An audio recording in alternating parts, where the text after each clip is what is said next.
অভিশপ্ত ইহুদিদের বর্বরচিত জনগণের উপর গণহত্যার প্রতিরোধে আজকে মানববন্ধনে সম্মানিত সহজ জনতা, আইনজীবীগণ, কোর্ট কর্মচারীবৃন্দ, আসসালামু আলাইকুম।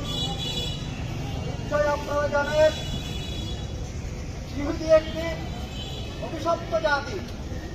এই অভিশপ্ত জাতি অভিশাপের মধ্য দিয়ে তাদের জন্ম হয়েছে। 1967 সালে তারা অবৈধভাবে ফিলিস্তিনের ভূমি দখল করে তারা একটি অবৈধ জারক রাষ্ট্র গঠন করেছিল। তার এই অংশ হিসাবে 2019 সালে অক্টোবর মাস থেকে আজ পর্যন্ত তারা নির্বিচারে নিরহ নারী, শিশু, বৃদ্ধ, নিরহ জনসাধারণের উপর গণহত্যা চালিয়ে যাচ্ছে। সম্মানিত উপস্থিতি, নিশ্চয় আপনারা জানেন, ফিলিস্তিনের মধ্যে আজ পর্যন্ত 1 সপ্তাহের কাছাকাছি নিরহ ফিলিস্তিনিদেরকে তারা হত্যা করেছে। সম্মানিত উপস্থিতি, আমি এই মানববন্ধনের মধ্য দিয়ে শান্তি আইনজীবী সমিতির পক্ষ থেকে জাতিসংঘকে অনুরোধ করতেছি, আপনারা অতি শীঘ্রই এই গণহত্যা বন্ধ করুন, এই গণহত্যা বন্ধের জন্য পদক্ষেপ গ্রহণ করুন। সম্মানিত যুবহত জনতা, সংগ্রামী জনতা, আপনাদের প্রতি আমার বিশেষ অনুরোধ, আধ্যাত্মিকভাবে বয়কট করতে হবে। তাদের যত পণ্য আছে, ইসরায়েলিদের যত পণ্য আছে, বাংলাদেশে যত পণ্য আছে, আপনারা সকল পণ্য বর্জন করুন।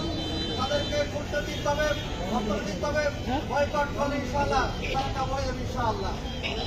সম্মানিত উপস্থিতি, আমার বর্তমান সরকারের প্রতি আমার বিশেষ অনুরোধ, যেহেতু ইউনূস সরকার চীন জয় করেছে, থাইল্যান্ড জয় করেছে, সুতরাং এই ফিলিস্তিনকে রক্ষার জন্য ডক্টর ইউনূস সাহেব যদি এগিয়ে আসে, জাতিসংঘের মাধ্যমে এই গণহত্যা বন্ধ সম্ভব হবে। আমার সিদ্ধান্ত আহ্বান হলো, এই সরকারি কমিটির পক্ষ থেকে সরকারের প্রতি আমাদের আহ্বান হলো, আপনি দ্রুত মুসলমানের সাথে এই গণহত্যাকে বন্ধ করার জন্য